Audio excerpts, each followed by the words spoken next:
कालगढ़ कोई साधारण नगर नहीं था। चारों ओर फैले घने जंगल, जिनमें दिन में भी धूप जमीन तक नहीं पहुंचती थी, और उन्हीं जंगलों के बीच बसा था यह नगर। रात होते ही यहाँ की हवाएं अजीब सी आवाजें करने लगतीं, मानो कोई अनदेखी शक्ति घूम रही हो। इन्हीं हवाओं के साथ जुड़ा था एक नाम, धुरंधर। कुछ कहते थे वह कभी इंसान था, कुछ मानते थे वह किसी प्राचीन श्राप का परिणाम है। बच्चे उसका नाम सुनकर चुप हो जाते और बुजुर्ग सिर झुकाकर प्रार्थना करने लगते।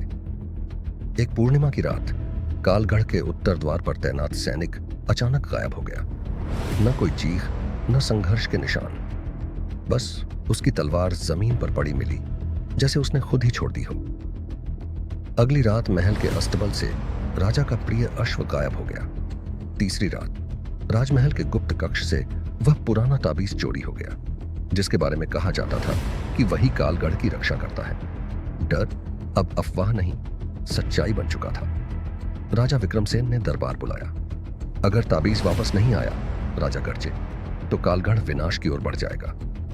उसी दरबार में एक बूढ़ा साधु बोला, महाराज, ये सब उसी का काम है, या वही इसे रोक सकता है, धुरंधर। दरबार सन्न रह गया। उस रात जब नगर गहरी नींद में था, महल की सबसे ऊंची मीनार पर एक साया उभरा। काले वस्त्र, पीठ पर धनुष और आंखों में अजीब सी चमक। धुरंधर लौट आया था। उसने सबसे पहले जंगल का रुख किया। वहां उसे जमीन पर ऐसे चिन्ह मिले जो किसी साधारण मानव के नहीं थे। ये निशान एक गुप्त सुरंग की ओर जाते थे, सीधे राजमहल के नीचे। धुरंधर समझ गया, दुश्मन बाहर नहीं, भीतर है। सुरंग के अंतिम छोर पर एक गुप्त सभा चल रही थी। मशालों की रोशनी में खड़ा था राजा का सबसे भरोसेमंद व्यक्ति, मंत्री नागभद्र। नागभद्र काले जादू की विद्या जानता था। वह ताबीज की शक्ति से कालगढ़ पर राज करना चाहता था। गायब सैनिक और घोड़ा सब उसकी बलि का हिस्सा थे। धुरंधर ने दीवार से फुसफुसाती आवाज सुनी, आज अंतिम अनुष्ठान होगा। जैसे ही नागभद्र ने मंत्र पढ़ना शुरू किया, चारों ओर अंधेरा गाढ़ा हो गया। अचानक एक तीर आया और ताबीज उसके हाथ से गिर पड़ा। कौन है? नागभद्र गरजा। अंधेरे से आवाज आई, जिसे तुम मिटा देना चाहते थे, वही लौट आया है। भयंकर युद्ध हुआ।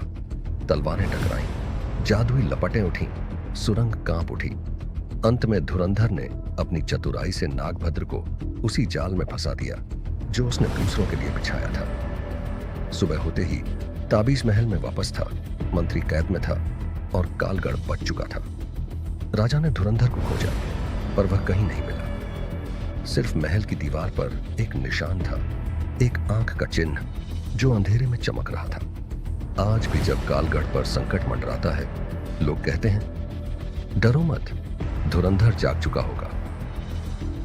इस कहानी का अगला भाग देखने के लिए हमारे चैनल को सब्सक्राइब करें व बेल आइकॉन पर क्लिक करें, ताकि उसका दूसरा एपिसोड आप तक पहुंच सके।